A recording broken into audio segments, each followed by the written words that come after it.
Nah, jadi pada minta hormat, itulah alasan kami katanya. Maulid Nabi, Isra Mi'raj, kami bacakan berjanji karena memuji engkau, kami cinta kepada Nabi Muhammad. Oh, rupanya begitu ya. Luar biasa. Itu waktu hari raya. Hari raya tahun 2013. Hari raya di Arab Saudi, Idul Adha. Jadi ketika masuk terowongan Mina itu, karena dari Mina ke terowongan Mina itu tak ada yang pakai kendaraan, jalan kaki semua. Kalau Indonesia itu di lantai 3 khusus orang Indonesia masuklah terowongan. Ketika mau masuk terowongan itu, orang Indonesia seluruhnya, apakah dia dari Jawa Timur, apakah dari Riau, karena hari itu hari raya pertama Idul Adha, takbirlah, Allahu Akbar, Allahu Akbar, Allahu Akbar, La ilaha illallah, Allahu Akbar, Allahu Akbar, walillahil hamd. Kata pembawa, datang orang ramai, Allahu Akbar, Allahu Akbar. Ada orang Arab rombongan di situ. Dia baca gini aja, Allahu Akbar, Allahu Akbar. Tapi mendengarnya takbir orang Indonesia, meleleh juga air matanya. Aduh, sahdu sekali. Begitu masuk terowong, disambut lagi oleh orang Indonesia di dekat mulut terowong itu oleh pembimbing ibadah haji dengan takbir itu juga. Indahnya bukan main, sahdunya bukan main. Suasana Idul Adha. Yang haji itu tidak ikut sholat Idul Adha. Pada hari pertama haji itu memasuki terowongan Mina menuju ke tempat melontar, ya, jumrah. Nah, terasa oleh orang Arab itu, aduh, sahdunya. Makanya peneliti ulama-ulama dunia itu katanya Islam itu bertempat tinggal di Indonesia.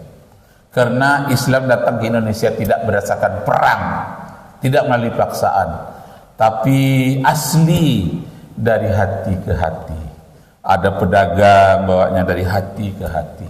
Jadi bicara agama di Indonesia, bicara dari hati ke hati. Maka takbir yang diucapkan itu datangnya dari hati, menyebabkan terbit air matanya. Takbir Idul Fitri, Idul Adha, Sholawat Badar, itu datangnya dari hati, maka hati pula menerimanya. Beda dengan Islam di Arab, itu diantaranya karena masalah takut diperangi. Jadi orang Mekah itu dulu memerangi Nabi Muhammad. Jadi Nabi Muhammad buat rombongan 10.000 orang. Kenapa mereka mengganggu ibadah haji? Nah, orang-orang Quraisy yang mengganggu itu lari, nggak siap melihat umat Islam ini begitu banyaknya. Maka kata Rasulullah, jangan lari, tapi berkumpullah di rumah Abu Sufyan, kalian selamat. Berkumpullah di dalam Masjidil Haram, kalian selamat. Tak satu pun darah yang tertumpah. Abu Sufyan ini yang paling anti terhadap Nabi Muhammad menyatakan masuk Islam. Tapi masuk Islamnya bukan dari hati, masuk Islamnya karena terkepung, lalu masuk Islamlah. Sampai sekarang banyak sekali orang Arab itu kelihatannya seperti Islam, tapi dia tak begitu cinta dengan Islam, tak dari hati. Ada ketemu itu, jangan kaget Bapak besok kalau sekali ketemu dengan orang Arab tapi nggak sholat ya. Oh, kalau pakaiannya iya jelas pakai Arab, apalagi pakai sorban, pakai apa. Tapi ada yang tidak sholat, tidak banyak ya, itu satu ada. Itu mungkin yang keturunan Abu Lahab itu. Karena Nabi Muhammad dah berkuasa di Madinah, dah berkuasa pula di Mekah, tak ada jalan yang lain kecuali mengikut kepada Nabi Muhammad sallallahu alaihi wasallam karena keadaan. Tapi umat Islam di Indonesia tidak ada yang seperti itu. Tidak ada rumah yang dikepung, tidak ada bawa tentara, dari hati. Maka ulama penelitian mengatakan Islam itu dari hati, tinggalnya di Indonesia. Besarnya, remajanya, pemudanya, besarnya Islam itu di Mesir. Oh, besar sekali di Mesir. Seluruh dunia belajar di asas Mesir. Besarnya di Mesir. Bertempat tinggal di Indonesia. Lahirnya di Arab, lahirnya di Mekah, Madinah, besarnya di Mesir, bertempat tinggal di Indonesia. Masya Allah. Jadi yang kalau berbicara dengan orang Arab ini bicara dari hati ke hati itu meleleh air matanya. Kenapa? Dia tak terbiasa bicara secara hati. Dia biasa bicara secara normal apa yang tertulis sampai sekarang. Itu tidak mau pakai Sayyidina Muhammad karena tidak tertulis di situ. Nah, kenapa?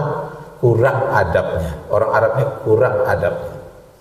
Tapi orang Indonesia sebelum Islam masuk ke Indonesia sudah ada adabnya.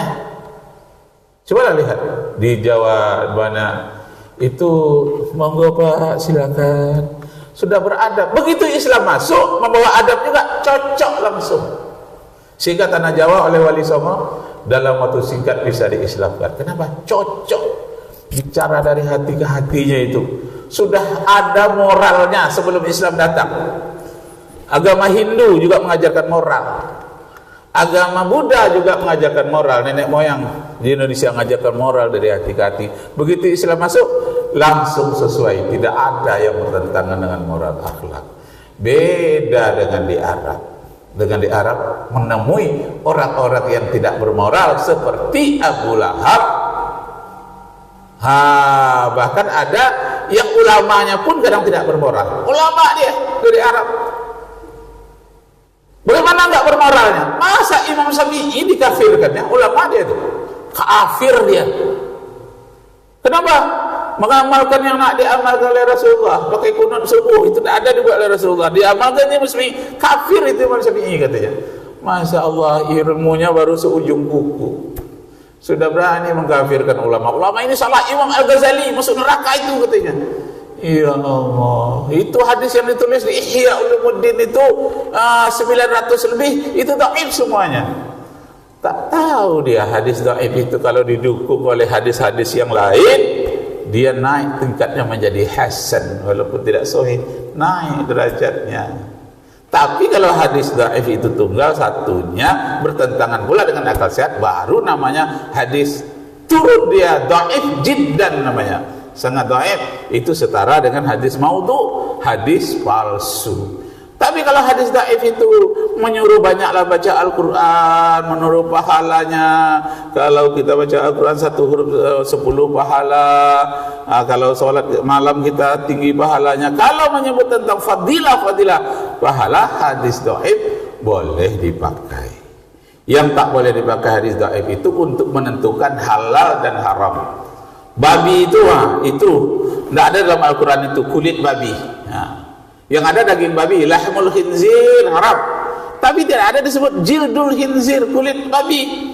Bagaimana itu?